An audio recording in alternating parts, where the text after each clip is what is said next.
함께 교회사 시간을 계속 지금 같이 함께 연구 또 공부를 해오고 있는 줄로 알고 있습니다. 자, 저번 시간에는 초대교회 성도들의 생활까지 마친 거라고 했어요. 그 예배는 어떻게 들었고, 그 당시에 초대교회 당시에 예배는 어떻게 들었었고, 절기는 또 어떻게 했었고, 또 행사는 어떤 행사가 있었다. 그리고 또 교회 내 교회 모습이죠. 교회의 정치는 어떤 구조적인 역할, 또 어떤 직분이 있었었다 하는 것들 여러분과 함께 살펴보았습니다. 자, 그 다음은 오늘은 이제 그 다음 네 번째로 그 당시에 기독교인들의 생활에 관해서 한번 여러분과 한번 살펴보도록 하겠습니다. 자, 생활 크게 나눠서 뭐 가정생활, 그리고 사회생활, 그리고 학교, 교육 문제가 되겠죠. 그리고 신앙에 대해서 경건훈련에 관해서 이 종목으로 나눠서 분리해서 한번 여러분과 함께 연구해 보도록 하겠습니다. 자, 그 당시 가정생활은 어땠는가 하는 문제죠. 자, 가정생활을 깨끗하게 관리하고 일반 세상 사람들, 믿음이 없는 사람들의 어떤 가정생활과 우리 기독교인들의 가정생활은 단적으로 가장 먼저 비교해 볼 수 있는 부분이 깨끗하다는 것이죠. 깨끗하고 관리를 잘하는 어떤 그런 모습이 우리 기독교인들의 모습인 것 같습니다. 역시 그 당시에도 가정생활을 깨끗이 하고 또 관리하고 또 독신생활을 거룩히 여기고, 독신생활을 했다는 것은 그 당시 몸과 마음을 정결하게 하는 그런 취지가 있었다고 생각이 됩니다. 또 그러한 생활을 존중했다는 것입니다. 그래서 이혼은 반대를 했었고 또 재혼도 되도록 기필히 했던 그런 생활을 우리가 엿볼 수가 있습니다. 죽음 후에 시신을 위해서 과도하게 통곡하지 않았고, 자, 요즘 우리 기독교인의 모습도 장례라든가 어떤 그런 문화를 볼 때 슬픔, 세상 사람에 비해서 그런 부분은 천국에 대한 어떤 기쁨과 어떤 그런 기쁨으로도 그 장례를 맞이하는 그런 모습을 우리가 볼 수가 있는 거죠. 그런 부분이 다른 거죠. 그래서 시신이나 그런 걸 모두 과도하게 통곡을 하지 않았고, 또 깨끗한 묘지는 잠자는 곳으로 알아서 묘지 관리와 이렇게 깨끗한 단장을 해왔던 것이 바로 그 당시에 생활이었던 것 같습니다. 자, 노예 제도를 반대했죠, 기독교에서는. 그래서 노예 제도가 개선되기는 했지만은 아직 그 당시에 봐서도 완전하게 폐지는 되지 않았었던 그런 모습을 우리가 그 당시 가정생활의 모습에서 찾아볼 수가 있습니다. 자, 다음으로 사회생활에 있어서는, 자, 성도들끼리는 되도록이면 흩어져 살기보다는 되도록이면 가까이 이렇게 모여서 인접한 곳에서 서로 모여서 살려고 했었습니다. 그리고 극장이나 또 고개장, 어떤 요즘 와서 서커스단 같은 거겠죠. 그런 서커스단, 극장, 고개장, 검투장 싸우는 거죠. 심지어는 생명을 보고 싸우는 어떤 그런 모습을 우리가 볼 수 있죠. 그리고 종교제전, 종교제전이란 그 당시에 로마기라든가 이단들의 어떤 그런 신앙의 모습이죠. 그런 제전에 참여하지 않았고, 그래서 우상에 관련된 그런 일에는 전혀 관계를 하지 않았다는 것입니다. 또 전쟁을 되도록이면 반대했었고, 또 사형도 반대했었던 그 당시에 신자들의, 또 기독교인들의 사회생활의 그런 모습을 찾아볼 수가 있습니다. 자, 그 다음 학교와 교육은 어떻게 해왔을까요? 기독교적 학교는 그 당시 없었습니다. 왜냐하면 그 당시에 핍박을 받는 상태였고, 교회는 있었지만 아직 이렇게 활발하게 어떤 그런 세력이라든가 어떤 조직이 만들어지지 않은 그런 시대였기 때문에 기독교적인 어떤 신앙의 학교는 없었습니다. 그래서 이교도들은 학교가 있었겠죠. 이교도교만 있었고, 교회 안에서는 학교가 없는 대신 교리 문답이나 그런 부분에 가르치는 교육적인 그런 부분은 모습을 볼 수 있었다 하는 것이 역사적으로 우리가 알 수 있는 부분입니다.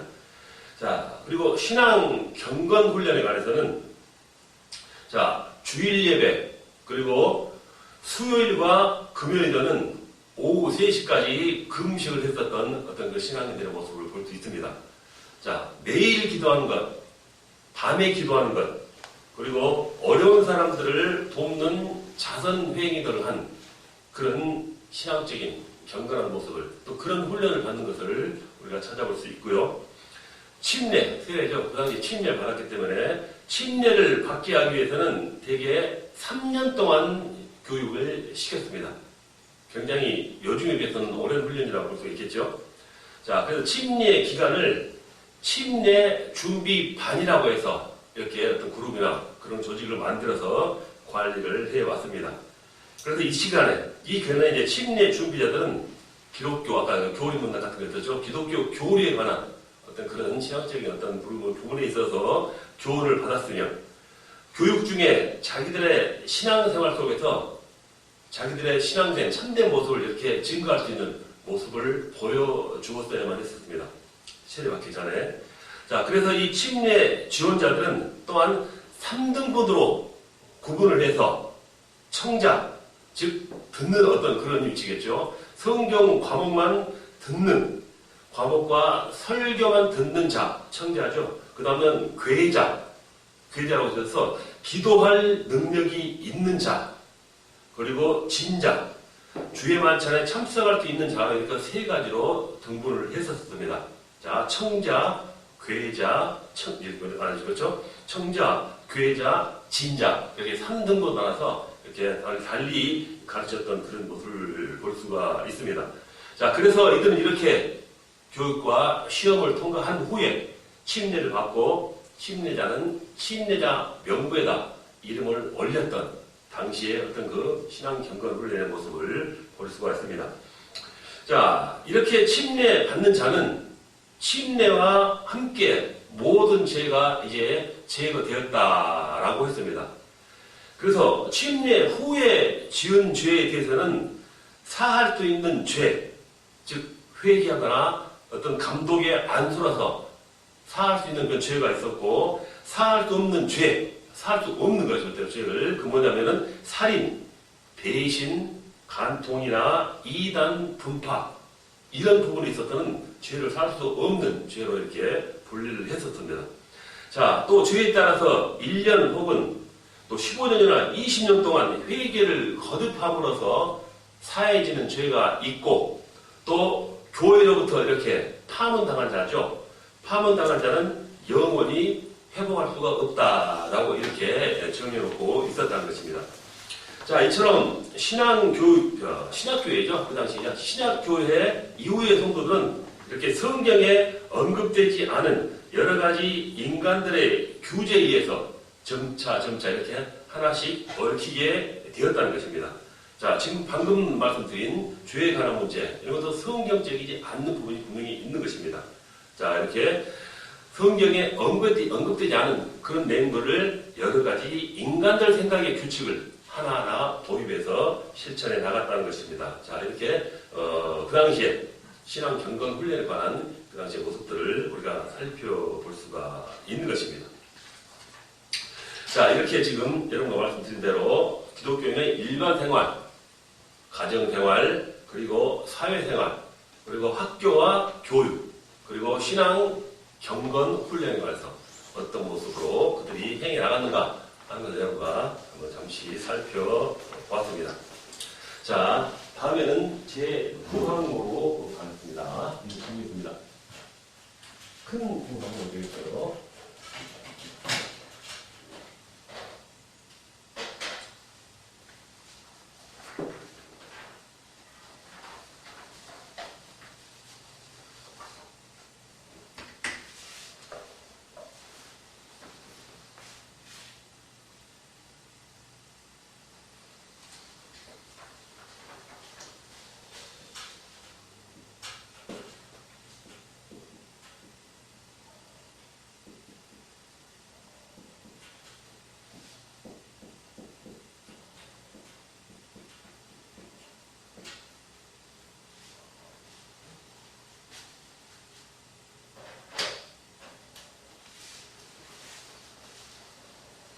자, 교회 회의. 자, 덧붙여서 교리 논쟁이라고 이렇게 추가적인 항목을 달아놨죠.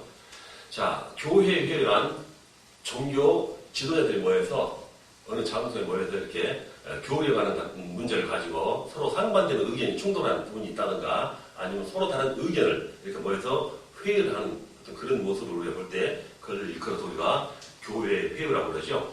자, 이 교회 회의는 뭐랄까요? 좀 세부적으로 우리가 깊이 연구해 보는 것이 좋습니다. 그냥 흘려 지나는 것보다도 이 내용은 우리가 교회사에 있어서 그리고 또 여러분이 앞으로 나가서 또 사명을 감당할 때 이렇게 좋은 또 교회에 대한 어떤 그런 부분도 이용할 수 있는 그런 부분이기 때문에 여러분 또 깊숙이 한번 여러분 생각해 볼 필요가 있는 항목이 되겠습니다.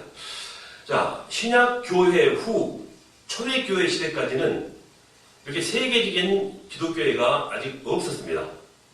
다만 한 지방에 국한된 어떤 그런 모습으로 교회끼리 모여서 하는 그런 교회 회의가 있었을 따르는 것입니다.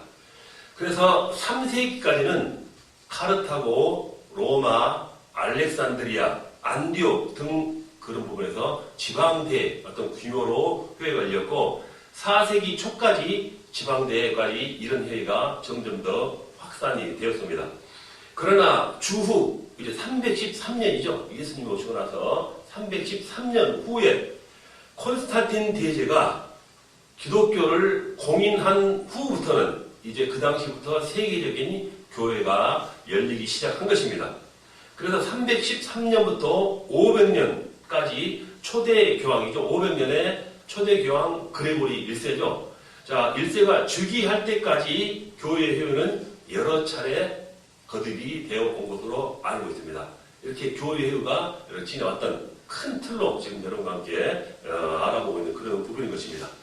자, 이전까지는 기독교가 계속 박해와 핍박을 받아왔다라는 그런 부분으로 여러분과 함께 지금 계속 해왔습니다. 자, 이렇게 핍박을 받아오다가 비로소 이제 교회 회의를 세계적으로 이룰 수 있게 된 배경은 무엇인가 하는 것이죠. 이렇게 핍박받고 억압받고 대우받지 못한 그 천하게 생각되는 이 기독교가 어떻게 세계적인 교회 회의를 열 수가 있게 되었는가 하는 부분인 것이죠.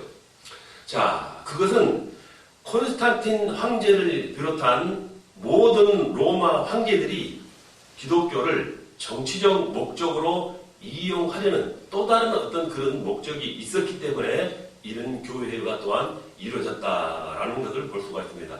자, 교회회의 측량은 황제가 선포를 해서 모일 수 있도록 주도했기 때문에 그렇다는 것이죠. 자, 그래서 이 콘스탄틴 황제가 기독교를 로마의 국교로 승인을 했으니 그야말로 기독교 역사상 가장 훌륭한 공적을 세운 사람이라 이렇게 말할 수 있을 것이라는 것입니다. 그러나 이 콘스탄틴은 공적은 지금 말씀드린 이런 공적 뭘까요? 기독교를 국교로 격상시키는 거죠. 이런 공적은 있었지만 그 자신은 진정한 그리스도인이 아니었고 침례도 받지 않았다는 것입니다. 오히려 기독교를 로마교와 합병하려 함으로써 카톨릭의 탄생에 공을 세운 그런 모습도 있다라는 것입니다. 자, 그래서 이 교회 회의 시대를 연 여러 가지 인물이 나타나게 되겠죠. 그래서 이런 사람들이 누군가 여러 사람들을 우리가 살펴보도록 해야 하는 것입니다.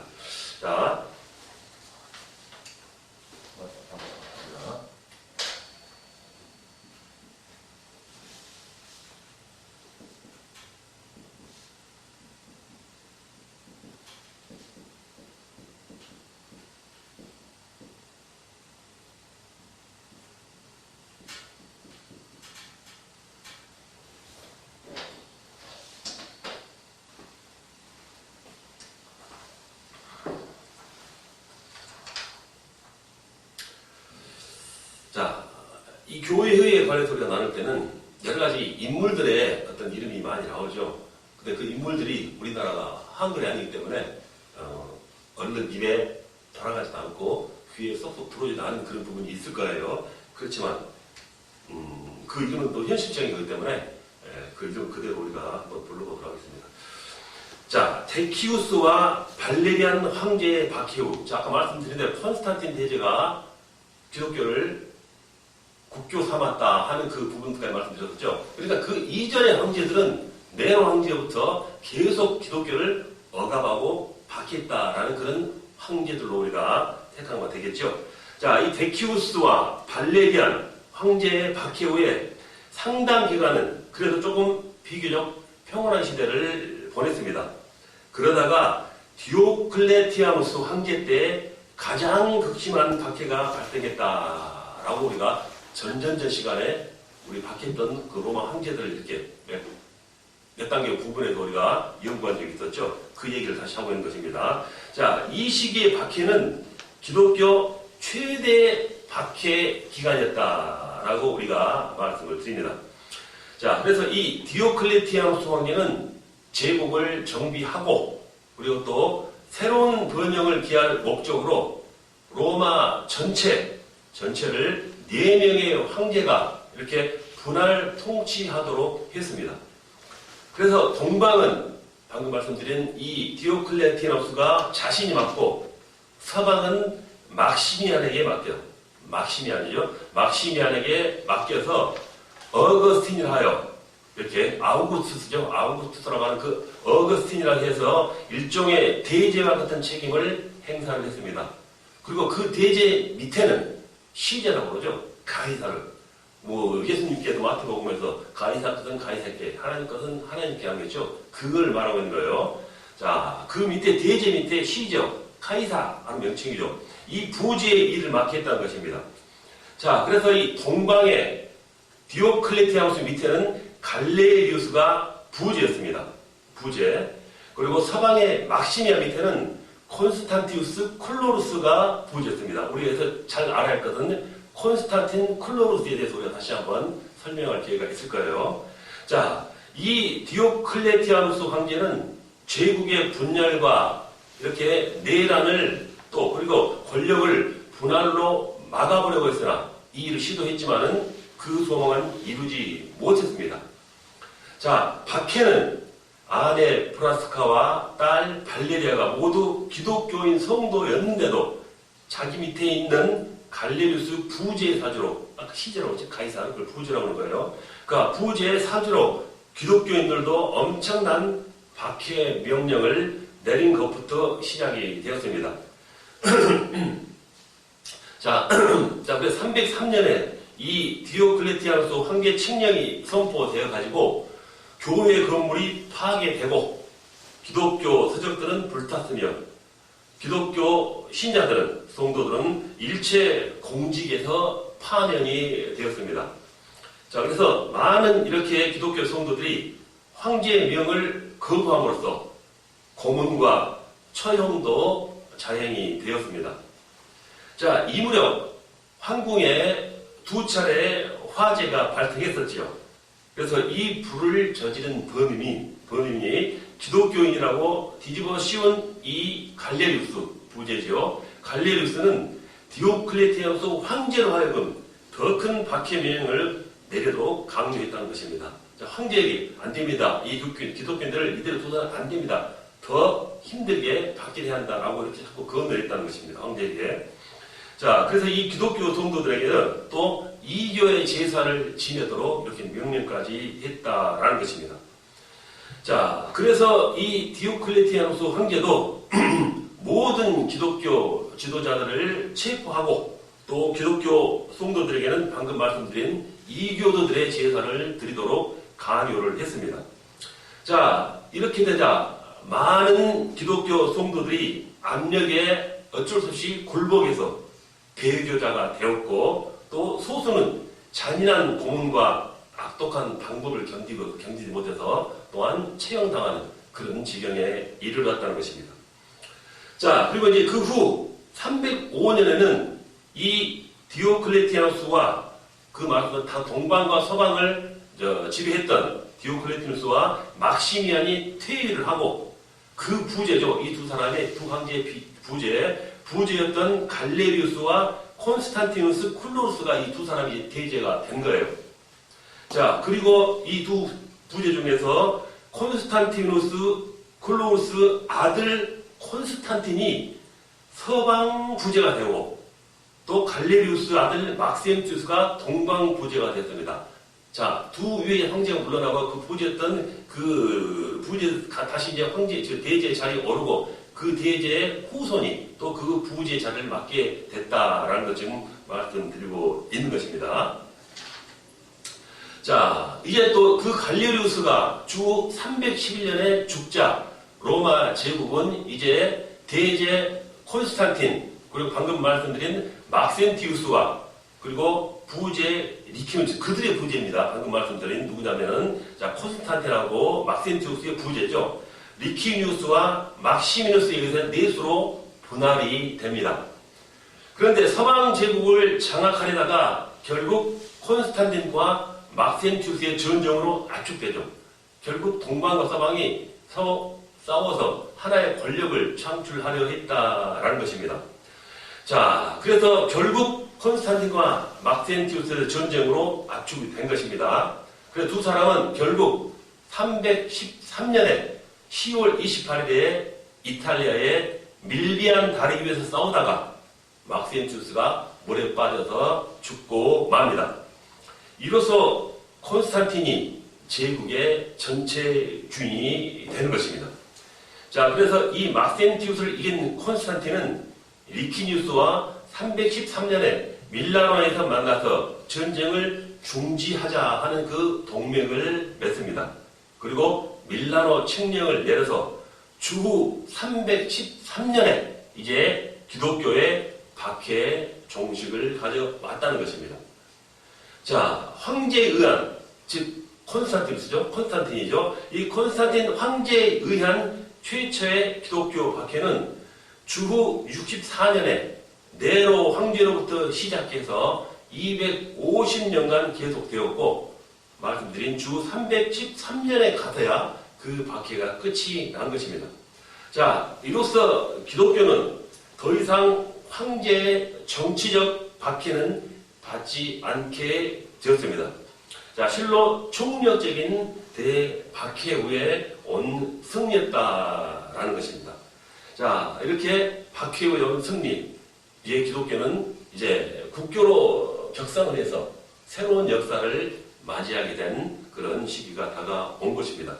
자, 이것은 방금 말씀드린 그 콘스탄틴 대제 어떤 그런 공적이 있었다라고 말씀을 드릴 수가 있겠습니다. 두 번째로는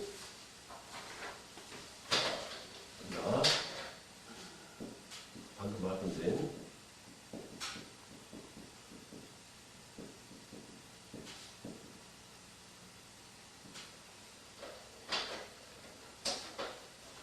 콘스탄틴 대제에 관해서 한 번 더 연구해 보는 시간을 갖도록 해보겠습니다.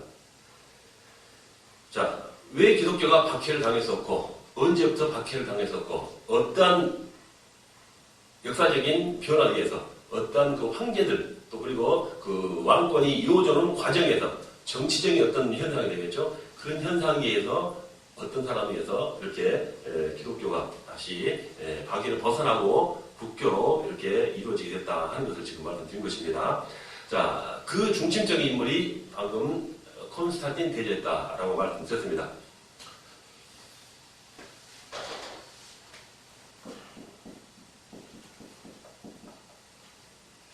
자, 인물은 콘스탄틴 대제에 관한 것입니다. 이 사람은 어떤 인물이었는가 하는 것을 말씀드리는 부분입니다. 자, 기독교 역사에 있어서 지대한 영향을 미친 지금 이 콘스탄틴 황제는 어떤 인물이었는가라는 것이죠. 지금 방금 간략하게 어떤 정치적인 상황에 대한 말씀을 드렸었죠. 자, 콘스탄틴의 아버지 아까 말씀드렸었습니다. 제가 말씀드린 그 윗세대 황제들이죠. 자, 그 황제의 부제였다고 그랬었습니다. 자, 콘스탄티누스 클로루스는 앞서 언급한 대로 서방 대제인 막시미안 밑에 부제였습니다. 지금 콘스탄틴 대제의 아버지 얘기하는 거예요. 자, 그는 헬라 여인이며 여관집 딸인 헬레나의 사이에서 방금 말씀드린 이 아들 콘스탄틴을 낳았습니다. 주 272년에 얻었다는 것이죠.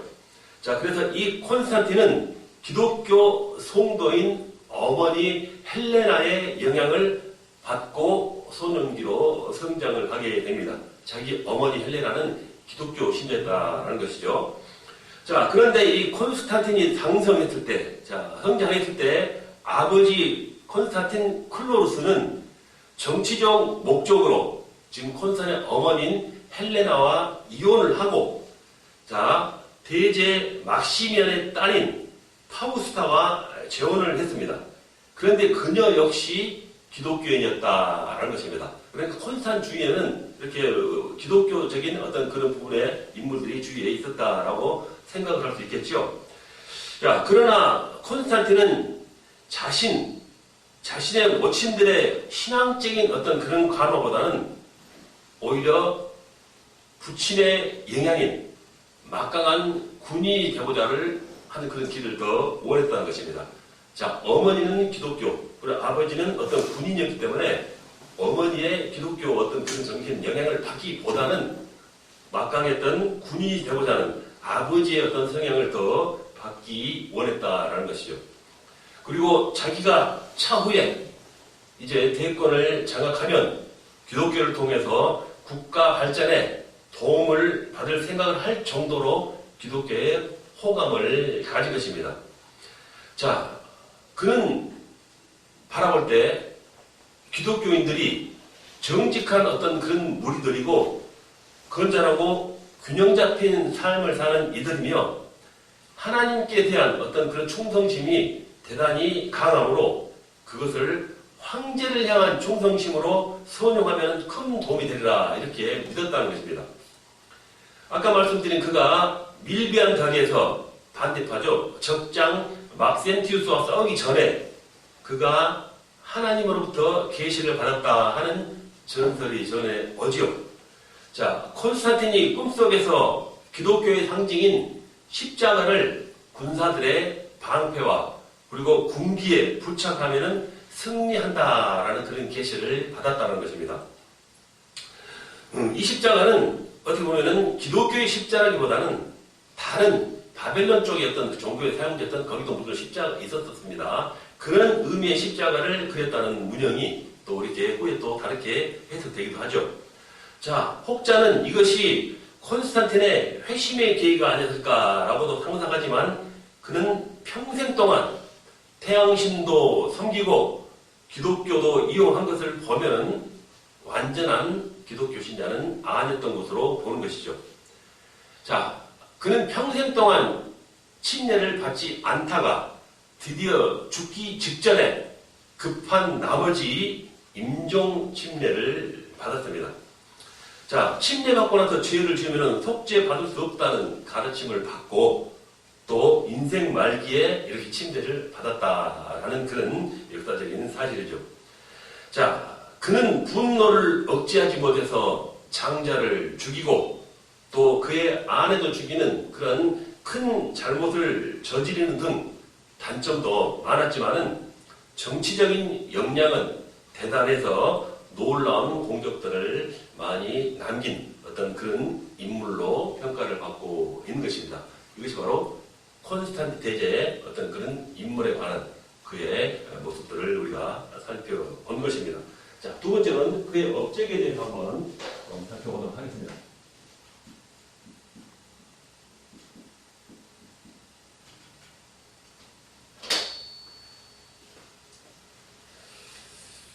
자, 방금 말씀드린 대로 이 콘스탄틴 황제가 과연 신앙인이었는가 아니었는가 하는 문제보다는 자, 그가 끼친 영향력이 있어서 우리 기독교에서는 매우 심대한 것이 사실이고 현실입니다. 자, 따라서 여기서는 주로 그의 업적에 대해 한번 살펴보도록 하겠습니다. 가장 먼저 기독교에 끼친 공을 한번 볼까요?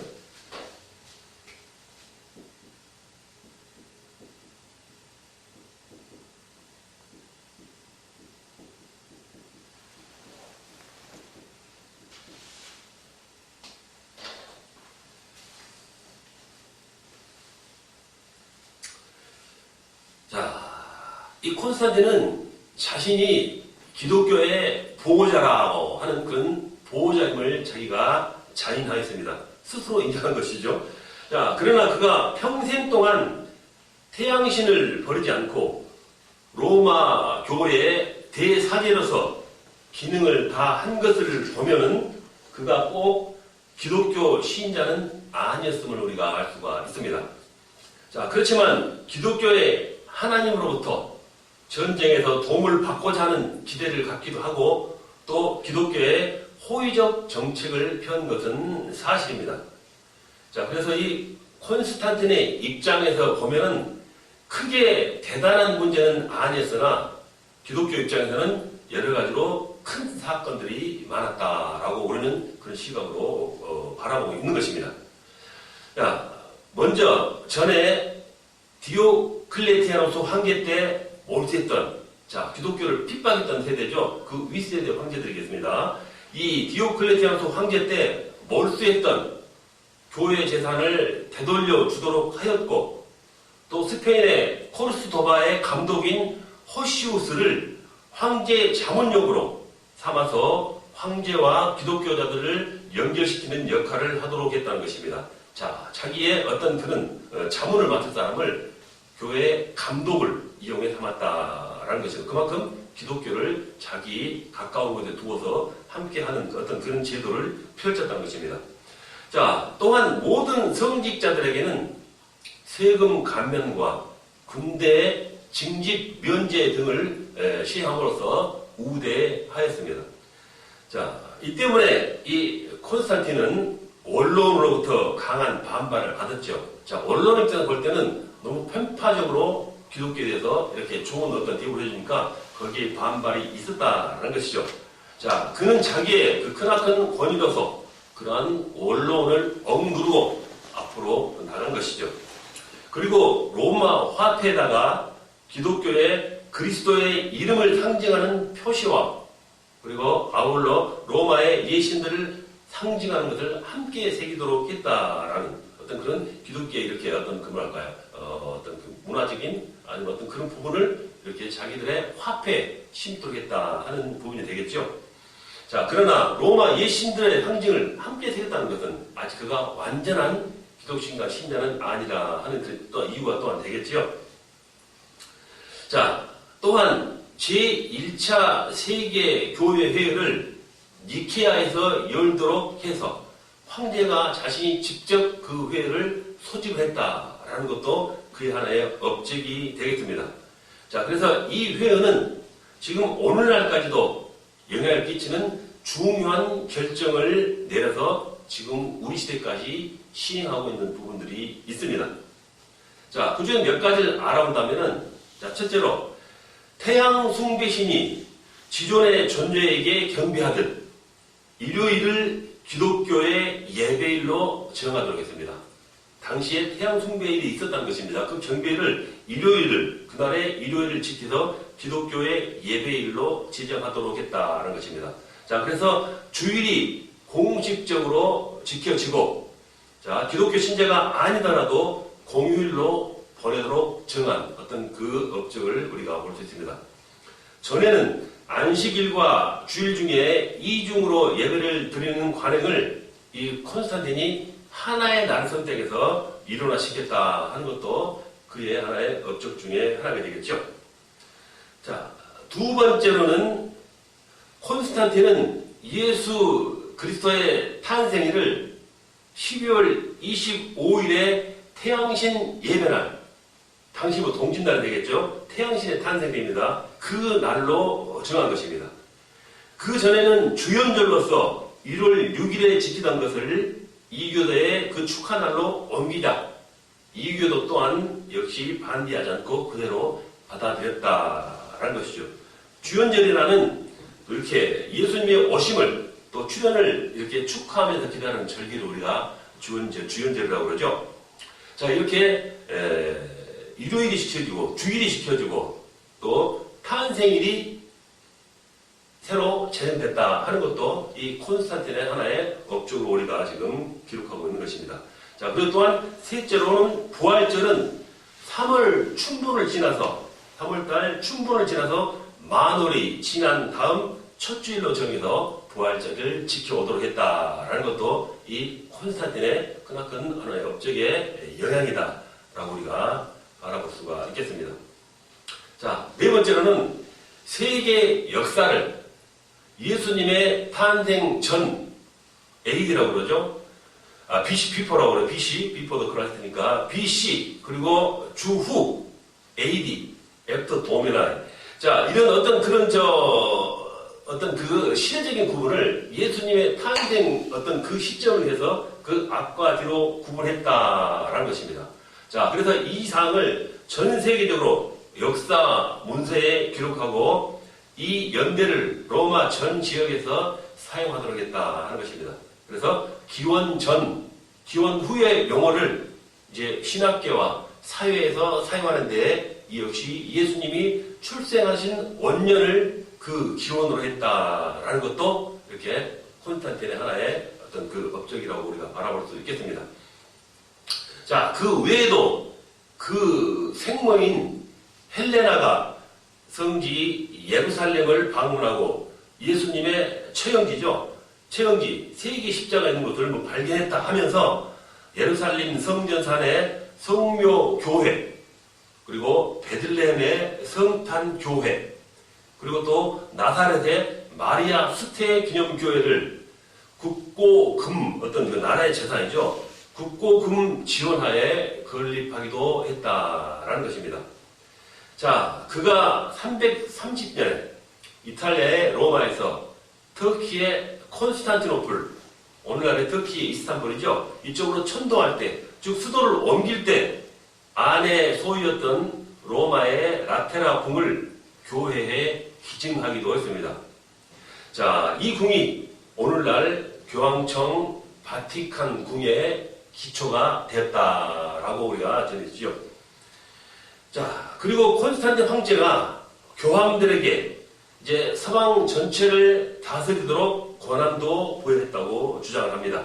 자, 그렇지만 이 주장은 뭐 사실이 아니다, 사실이다 하는 그 두 가지 논쟁을 우리가 주고받는 것을 또한 우리가 바라볼 수가 있습니다.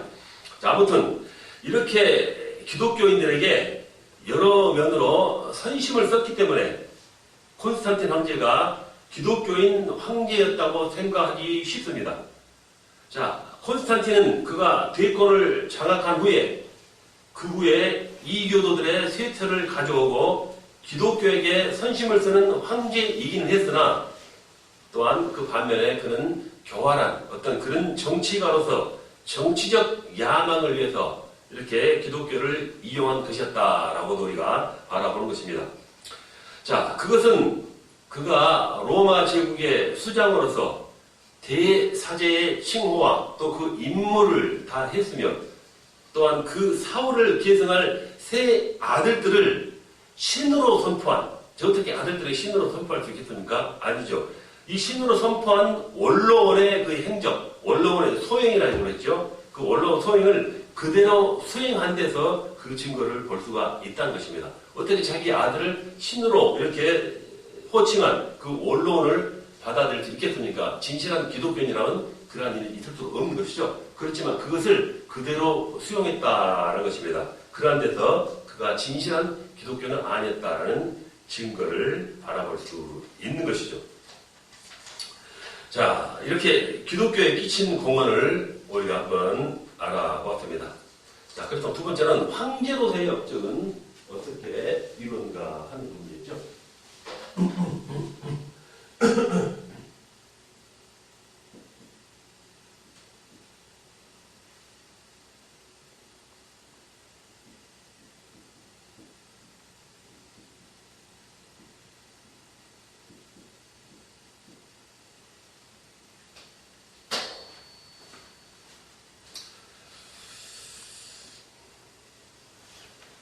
자, 지금 이 콘스탄틴 대제가 기독교에 어떠한 영향을 가지고 어떠한 공헌을 했다라는 것을 세부적으로 한번 살펴봤습니다. 자, 두 번째는 황제로서의 업적입니다. 황제로서는 어떠한 업적을 이루어냈는가 하는 것이죠. 자, 첫째로, 자, 콘스탄티노플의 건설입니다. 자, 그의 가장 큰 업적은 332년에 이탈리아 로마의 어떤 그 로마에서 수도를 옮겨서 지금의 터키죠. 오늘날 터키 이스탄불. 자, 그쪽에 수도를 옮겼다는 것입니다. 천도했다는 것이죠. 그래서 이게 가장 큰 업적으로 하나의 어떤 그런 것으로 남겨주고 있습니다. 자, 수도를 천도한 것은, 자, 수도를 옮긴다는 것이죠. 옮긴다는 것은 동유럽의 야만인과 거기 있는 페르시아인들을 제어하려는 목적과 또 아울러서 이교적 전설과 흔적이 적은 기독교의 새 수도를 건설함으로써, 즉 기독교적 새 수도를 건설함으로써 기독교를 옹호한 마음으로써 자기의 이름을 후세에 남기기 위한 목적으로 해야 한 것이죠.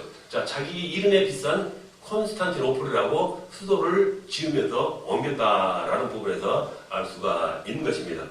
자, 이쪽 측은 야만인이 어떤 그런 침범도 조금 서쪽에 있는 부분은 좀 덜하는 부분이 있었고, 이쪽 부분에서는 아무래도 그쪽 부분과 환경이 낮기 때문에 이쪽에 더 새로운 기독교적인 어떤 그런 도시를 건설해보겠다 하는 그런 마음이 있었다는 것입니다. 자, 그는 유럽과 아시아를 잇는 다리이며 지중해와 흑해를 잇는 해역의 요충지다. 그가 어떤 정치적인 어떤 그런 역할을 잘 담당하기 위해서, 즉 자기의 어떤 사령부를 설치할 필요를 느꼈다라는 것도 하나의 원인이 되는 것입니다. 자, 그 당시 로마는 이 같은, 옮기기 전이죠. 로마는 이 같은 큰 원대한 꿈을 이루기에는 너무 좁고 환경이 마땅치 않았다는 것입니다. 그래서 새 평야에 성벽을 쌓아서 위대한 도시, 즉 콘스탄티노플을 건설했다는 것입니다. 자, 그래서 이 콘스탄틴은 새 수도를 장식할 자원과 거기에 필요한 모든 물자 조달을 위해서 자기 제국의 산하의 모든 전 지역을 위해서 그러한 것들을, 필요한 것들을 이렇게 운반해 가져오게 하면서 이루어 나갔다는 것입니다. 자, 아폴로상, 우리가 알고 있는 전차 경주장, 공동 목욕장, 광장 등 이런 큰 시설들을 설치해 놓고 이곳 주민들을 유치하기 위해서 또 납세와 국방 의무를 면제해 주고, 콘스탄티노플 거기 거주하는 주민들에게는, 시민들에게는 기름이나 식량, 포도주 이런 것들을 무상으로 배급해 주었다라는 것입니다. 자, 이로써 콘스탄티노플은 믿을 수 없을 정도로 급하게 성장하고 발전해 나갔습니다. 자, 이렇게 동방의 콘스탄티노플을 새로운 로마 제국의 정치 문화 도시로 조성함으로써 동로마 제국은 이제 우리가 말하는 비잔틴 제국이라고 부르죠. 아주 오랜 역사 동안 1000년 동안 동로마의 중심지가 되어서 번영해 나가기 시작했다라는 것입니다. 자, 네 번째 그 역적은 다음 시간에 이어가도록 하겠습니다. 잠시 쉬는 시간 갖도록 하겠습니다.